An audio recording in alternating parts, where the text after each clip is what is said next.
അമ്മ, നമ്മളെ പുതിയ കഥ എന്താ? പറയാം. എന്റെ പുതിയ പേരെന്താ?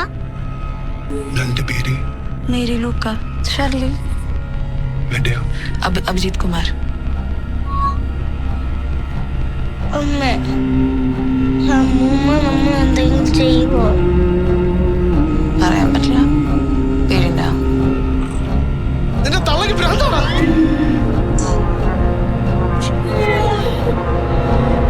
അമ്മ വരെ എന്തെങ്കിലും ചെയ്യുമോ? ആ പയ്യൻ മർഡർ കേസിൽ പ്രതിയോ സാക്ഷിയാകാൻ ചാൻസ് ഉണ്ട്. ആരോടും പോയി കഥ ഒന്നും പറഞ്ഞു വെക്കരുത്, പ്രത്യേകിച്ച് പോലീസുകാരോട്.